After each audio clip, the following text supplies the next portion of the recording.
আউযু বিল্লাহি মিনাশ শাইতানির রাজিম। বিসমিল্লাহির রহমানির রহিম। আজকে আমরা মসনবী শরীফের একটি প্রসিদ্ধ গল্প, যা হযরত মাওলানা জালাল উদ্দিন রুমি রহমতুল্লাহ আলাইহি মসনবী শরীফে তার বিখ্যাত কাব্যগ্রন্থ মসনবী শরীফে বর্ণনা করেছেন, সেই গল্পটি নিয়ে আলোচনা করব। সেই গল্প না, এটা একটা বাস্তব কাহিনী। সেটা হলো যে রাসূলুল্লাহ সাল্লাল্লাহু আলাইহি ওয়াসাল্লামের বিরহে গাছের কান্না। নবী করিম সাল্লাল্লাহু আলাইহি ওয়াসাল্লাম মদিনা শরীফে যখন মসজিদে নববীতে খুতবা দিতেন, লোক যখন কম ছিল তিনি দাঁড়িয়ে খুতবা দিতেন। লোক যখন বেড়ে গেল, তখন লোকেরা বলল, আপনার জন্য আমরা একটা উঁচা পাটাতন কাঠ দিয়ে তৈরি করি, যেখানে দাঁড়াইলে আমরা সবাই দেখতে পাব। হুজুর আকরাম সাল্লাল্লাহু আলাইহি ওয়াসাল্লাম সেই প্রস্তাবে সম্মতি দিলেন, এবং সেই সম্মতি দেওয়ার পরে সেই কাঠটি যখন তৈরি করে আনা হলো, তিনি যেখানে দাঁড়াইলেন, তখন যেই পরিস্থিতিটা ঘটল সেটা মাওলানা রুমি রহমতুল্লাহ আলাইহি এখানে তিনি উপস্থাপন করেছেন, এবং আমি সেখান থেকেই পড়ি। উস্তনে হান্নানা আজ হিজরে রসুল নালামিজাত হামচো আরবাবে ওকুল। উস্তনে হান্নানা, হান্নানা খুঁটিটি আজ হিজরে রসুল, রসুল সাল্লাল্লাহু আলাইহি ওয়াসাল্লামের বিরহে নানা মিজাত কাঁদতেছিল, হিক্কা দিয়ে কাঁদতেছিল। হামচো আরবাবে ওকুল, জ্ঞানী বুদ্ধিমান মানুষের মতো করে কাঁদছিল। হাদিস শরীফের মধ্যে বুখারী শরীফে এই রিওয়ায়াতটি আছে যে এই হুজুর আকরাম সাল্লাল্লাহু আলাইহি ওয়াসাল্লাম এতদিন পর্যন্ত সেখানে খুতবা দিতেন একটা খুঁটিকে, গাছের খেজুর গাছের শুকনা খুঁটিকে হেলান দিয়ে দাঁড়িয়ে তিনি খুতবা দিতেন। যখন ওই পাটাতন তৈরি করে আনা হলো, রাসূল সাল্লাল্লাহু আলাইহি ওয়াসাল্লাম সেটার উপরে যখন দাঁড়িয়ে গেলেন, তখন ওই খুঁটি দেখে যে হঠাৎ করে কান্না শুরু করেছে। রাসূল সাল্লাল্লাহু আলাইহি ওয়াসাল্লাম সাহাবায়ে কেরামকে লক্ষ্য করে বললেন যে দেখো দেখো, তোমরা এই খুঁটি কাঁদতেছে কেন? সবাই লক্ষ্য করলেন, সবাই দেখলেন যে এই যে ছোট্ট বাচ্চা যেরকম মায়ের বুক থেকে ছিনিয়ে নেওয়ার পরে যেভাবে হিক্কা দিয়ে কাঁদে, এই খুঁটি কাঁদতেছিল। তখন আল্লাহ রসুল সেই খুঁটিকে সম্বোধন করে বললেন যে তুমি কি চাও? গুফত পয়গম্বর চে খাহি আইসতুন, গুফত জানম আজ ফিরাকাত গশত খুন। শুকনো খুঁটি, শুকনো গাছের খুঁটি। গুফত পয়গম্বর বললেন, চে খাহি কি চাও, আইসতুন এই খুঁটি তুমি কি চাও? গুফত বলল, জানম আমার জান, আমার প্রাণ, আজ ফেরাকাত আপনার ফেরাকে, আপনার বিচ্ছেদে বিরহে গস্ত খুন রক্তাক্ত হয়ে গেছে। আমি ওই কবিতায় যে অনুবাদ করেছি সেটা একটু পড়ি। ক্রন্দসী খুঁটি বিরহ বিচ্ছেদে রাসূলকে হারিয়ে, মানুষের মতো করে আর্তনাদ বুক ভাসিয়ে, মানুষের মতো করে আর্তনাদ বুক ভাসিয়ে। পয়গম্বর বললেন, তুমি কি চাও বলো আমাকে? বলল, বুকটা রক্তে রঞ্জিত আপনার বিচ্ছেদে। কেন বিচ্ছেদ?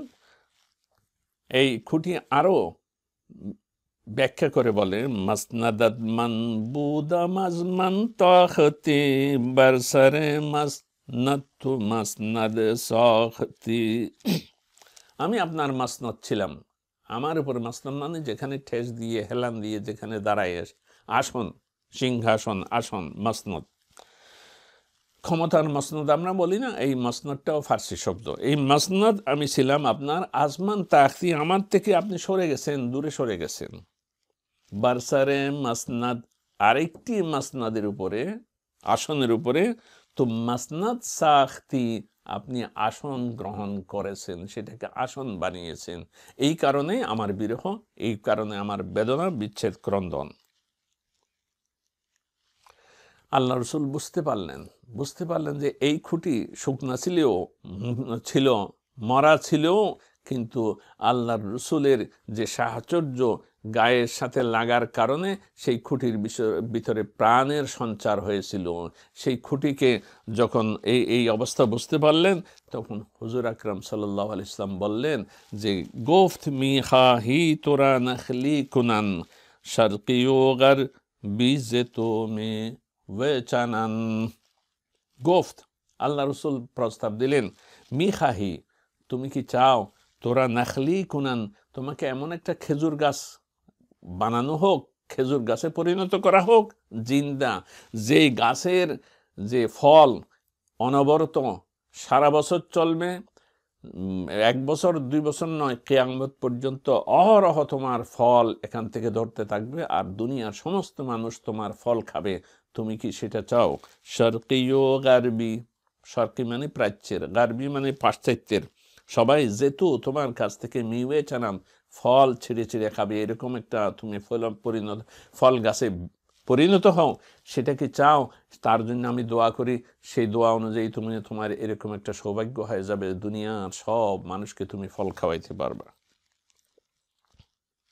নাকি আরেকটা প্রস্তাব, নাকি এই দুনিয়াতে, এটা যেটা বলতেছে এটা দুনিয়াতে তোমার জন্য এর চাইতে সম্মান সুনামের আর কি আছে? আর নাকি এটা, নাকি আরেকটা প্রস্তাব, কি প্রস্তাব? ইয়াদারান আলম তোরা সার ভিকুনাত তাতারুতা যাবে মানি দার আবাদ, ইয়া অথবা দার আন আলাম, ওই জগতে তোরা তোমাকে সার্ভি কুনাদ, সার্ভে পরিণত করবে। সার্ভ মানে হলো গাছ, দেবদারু গাছ, যেটা সারা, এটা ফার্সি সাহিত্যের একটা উপমা। এই গাছ সবসময় চিরসবুজ বৃক্ষ, এটা সার্ভ বলে, এই সার্ভ গাছ। নাকি তোমাকে দেবদারু, এমন দেবদারুতে পরিণত করবে চিরদিন তুমি তারু তাজা, মানে তরতাজা থাকবে। তরতাজা শব্দটাও ফার্সি, তারু তাজা বেমানি, যাতে তরতাজা থাকতে পারো, দার আবাদ, চিরন্তন জগতে, মানে শেষ চিরদিন তুমি থাকতে পারো। এটা কিভাবে? অনুবাদটা কবিতায় পড়ি। ছিলাম আপনার মসনদ, আমি ছেড়ে গেছেন ফেলে, মিম্বরের উপরে আসন নিয়েছেন, তাই হৃদয় জলে। নাকি ওই জগতে, হুজুর আকরাম সাল্লাল্লাহু আলাইহি ওয়াসাল্লাম জিজ্ঞাসা করেন,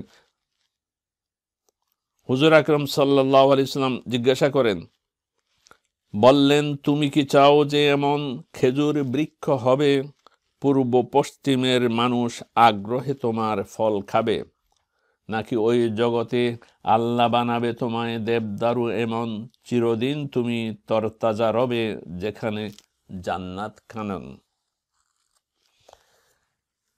গাছ এবার এই খুঁটি জবাব দিচ্ছে, গুফতা আনখা হামকে দায়ম সুদ বাকাশ, বিষ্ণু আই গাফেল কামাজচু বিমাবাস। মাওলানা রুমি রাহমাতুল্লাহ আলাইহি এখানে একটা শিক্ষা দিচ্ছেন গাছের জবানিতে। গাছে বলল কি? গুফত বলল, অনখা হাম, আমি ওটাই চাই, কে যে দায়েম সবসময়, সুদ বাকাশ, আমি ওই রকম হতে চাই যেটা সব সময় চিরন্তন থাকবে, বাকি থাকবে। অর্থাৎ আমি দুনিয়ার কিয়ামত পর্যন্ত দুনিয়াতে থাকলে, কিয়ামত তো এসে যাবে, দুনিয়া শেষ হয়ে যাবে, কিন্তু আমি এমন জীবন চাই যে জীবন চিরন্তন হবে। বেহেশতে আমি থাকতে চাই যে জীবনের শেষ নাই, বাকা, চলতে থাকবে। বিষ্ণু, মাওলানা রুমি বলেন, শুনো হে গাফেল, ও হে উদাসীন গাফেল লোক, তুমি শুনো, কামাজ চুবি মাবাস, একটা লাকড়ি এই কাষ্ঠের চাইতো কম, নগণ্য, তুচ্ছ তুমি হইও না। এই কাষ্ঠ যদি চিরন্তন জীবনের জন্য লালায়িত হতে পারে, এবং জীবনের এই দুনিয়ার সৌভাগ্য, এটা যে সমগ্র বিশ্বের সব মানুষের ফল সাপ্লাই সরবরাহ করার সেই সৌভাগ্যকে ত্যাগ করে বলছে যে আমি কিয়ামতের দিন এই যে বেহেশতের গাছে পরিণত হব, চিরন্তন জীবন চেয়েছে, তুমি মানুষ হয়ে একটা গাছের খুঁটির চাইতে নিজেকে তুচ্ছ নগণ্য কেন মনে করো? তুমিও সেখানে সেই জীবনেই চাও, দুনিয়ার সৌভাগ্য নয়, আখিরাতের সৌভাগ্যটাই তোমার আসল লক্ষ্য হওয়া উচিত। তারপরে পরিণত কি হলো? হনসতুনরা দাফনা কার আন্দার জমিন তাচো মারদুম হাসর গারদাদ ইয়ৌমিদ্দিন। আনসেতুনরা সেই সিতুনকে খুঁটিকে দাফন করেছে আন্দার জমিন, জমিনের মধ্যে, জমিনে ফার্সি শব্দ, তা চুমার দম যাতে মানুষের মতো হাসর গারদাদ হাসর হয় তার ইয়ৌমিদ্দিন, ইয়ৌমিদ্দিন বিচার দিনের দিবসে তার যাতে হাসর হয় সেজন্য সে সেতুনকে সেখানে দাফন করেছে। এবং ইতিহাসে এটা এই কথা লিখিত আছে যে হজরত নবী করিম সাল্লাল্লাহু আলাইহি ওয়াসাল্লামের পবিত্র মিম্বর মোবারক এখনও যেটা মদিনা শরীফের মসজিদে নববীতে আছে, মিম্বরে রাসূলুল্লাহ সাল্লাল্লাহু আলাইহি ওয়াসাল্লাম, এটা সংরক্ষিত আছে, সবাই চিনে জানে। সেখানে তার নিচে এই খুঁটিকে দাফন করা হয়েছিল। এই জন্য সেই খুঁটি, মিম্বরের সাথে যেই খুঁটি, সেই খুঁটিটার নাম হলো উস্তুয়ানায়ে হান্নানা। উস্তুন ফার্সি শব্দ, আর এটাকে আরবিতে বলে উস্তুয়ানা, উস্তুয়ানায়ে হান্নানা। আজকে আমরা এই ঘটনা এখানে দাফন করা হলো। মৌলানা রুমি রহমতুল্লাহ আলাইহি আমাদেরকে শিক্ষা দিলেন দুনিয়ার নাজ নিয়ামত ভোগ বিলাসিতা শান শৌকত এগুলো নয়, এগুলো ক্ষণস্থায়ী, বরং এই খুঁটি যেভাবে আল্লাহর রসুলের সাহচর্যে শরীর লাগার কারণে প্রাণ ফিরে পেয়ে যেমন আখিরাতের চিরন্তন জীবন চেয়েছিল, তোমরাও সেই চিরন্তন জীবনের জন্য হে মানুষ তোমরা আকাঙ্ক্ষিত হও, লালায়িত হও এবং তার জন্য চেষ্টা করো, সাধনা করো। আজকে আমরা এখানেই শেষ করি। এটার পরবর্তী একটা অংশ আছে যেখানে তিনি অনেক বড় একটা দর্শন উপস্থাপন করেছেন, সেটা আমরা সামনের আসরে ইনশাআল্লাহ আলোচনা করবো। ওয়া আখিরু দাওয়ানা আলহামদুলিল্লাহি রাব্বিল আলামিন।